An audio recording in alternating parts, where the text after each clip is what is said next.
What's going on, guys? This is Ryan with RK Outpost, and today I need to talk about two things that are pretty positive for Disney and the rise of Skywalker. Now, the first one does need to be taken with a grain of salt. The second one is actually a very good story about something Disney did. The reasons why they did, I'm not going to speculate on, but at the end of the day, it's an extremely good thing that they went out and did for a family of that suffered a tragedy. So I'll get to both of those. The first one here.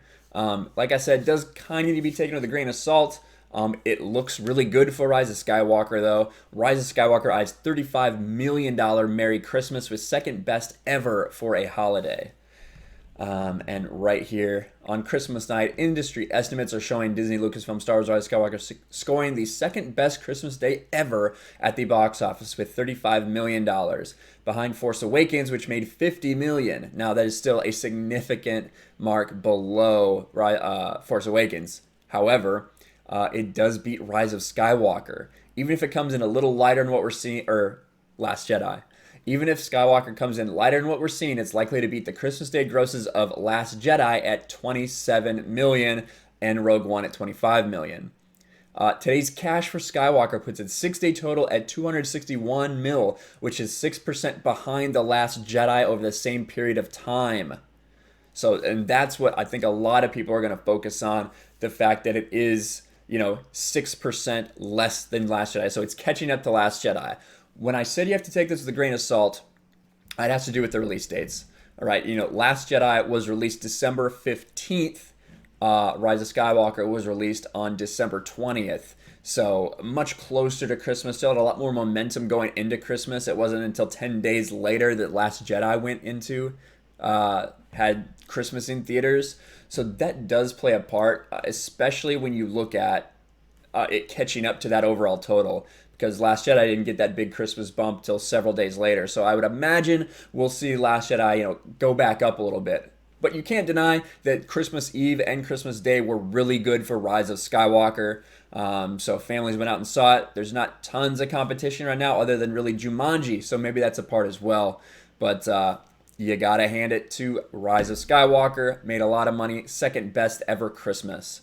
The other thing I wanted to talk about is this story. And, like I said, why Disney decided to do this, if they wanted the news to get out there, I'm not going to speculate on that. I just want to look at this story and what it means to a family. Riley Howell, a U.S. student who died tackling gunmen in shooting, honored as Jedi. A college student hailed by police as a hero for preventing more injuries and deaths after a gunman opened fire in a classroom has been immortalized as a Jedi by the production company behind Star Wars franchise. And this is a picture of him right here. News outlets report the family of Riley Howell, the University of North Carolina at Charlotte student who is described as a huge Star Wars fan, was tipped off by Lucasfilm in May that it planned on honoring him in a forthcoming book, Star Wars Rise of Skywalker Visual Dictionary. And the book was released by publisher DK to coincide with the release of new film Star Wars Rise of Skywalker. In May, the fan relations team for Lucasfilm wrote a letter to Howell's family expressing condolences. Riley's courage and selflessness brings out the Jedi in all of us, wrote fan relations team member Lucas Seastrom. We hope that you may rejoice in his memory, and we join you in honoring his life and example. No, man, obviously something like this for a grieving family is not going to do anything to bring your child back, to bring part of your family back. But at the same time, someone who loved Star Wars so much and was so dedicated to it for the Star Wars team, for Lucasfilm to reach out and say that they're going to do something, has to be very powerful for the family. So we'll go and we'll see exactly what they did right here. A small tribute to our story group has incorporated a reimagining of Riley's name as a character in Star Wars, and they named him Riley Howell. He's a Jedi master and historian, collecting many of the earliest accounts of explorations and codifications of the Force. And you have a quote from his mother right here. I like the way it actually left his last name. I think he would be really appreciative of that because, they could have just said Riley, Jedi Riley, and we'd be guessing the whole time about whether it was really him or not. But they put his last name in there just to really honor him, and that really made me cry when I heard about it.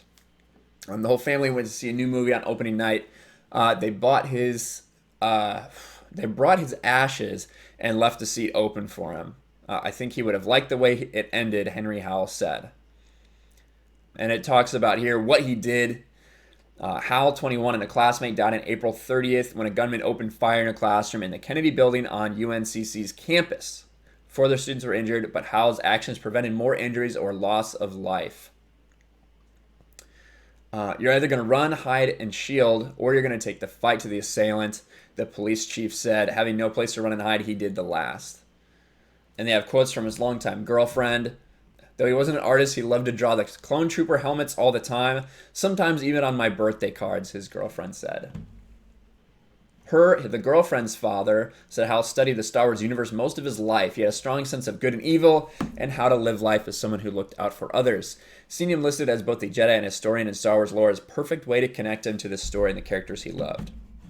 And so, good for his family to get that little bit of, I don't want to say closure or anything like that, but something positive for their son. And again, good on Lucasfilm or Disney. It seems like Lucasfilm specifically was behind it. Whenever you see stories like this, it's nice. It's nice that they're able to do something for a family that's grieving in that way, even if it's small. Something to give them a little peace. So like I said, a very positive thing for them to do. I got a little emotional during it. Them bringing his ashes to there. Like I said, Rise of Skywalker doesn't mean anything to me.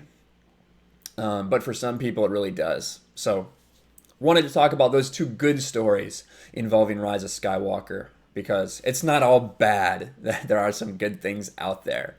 But let me know what you guys think. These box office numbers, I do think they're good, definitely, but I do think it's also a little bit... has to do with those release dates and the fact that Christmas falls so close to this, especially when we look at that over a 6-day period, over a 5-day period, how much money it's making, has a lot to do with how close it was released to Christmas. I think when we see it go a little further, we'll see it fall behind, as Last Jedi would have hit those Christmas numbers. Let me know what you think. Let me know what you think about this feel-good story, about what Lucasfilm did for Riley Howell, immortalizing him as a Jedi. Let me know in the comments below. Make sure you subscribe, smash a like button, ring the bell for notifications, spread this video out there. Make sure you're still subscribed. Had a YouTube purge hit the other day, so just double check for me, and I will talk to you guys later. Thanks for watching, everyone, and a huge shout out to my patrons. I appreciate you guys so much. Want to follow me on Twitter or Instagram? Check out the description below. You'll find links to my P.O. box and my Patreon as well. And I'll talk to you guys later.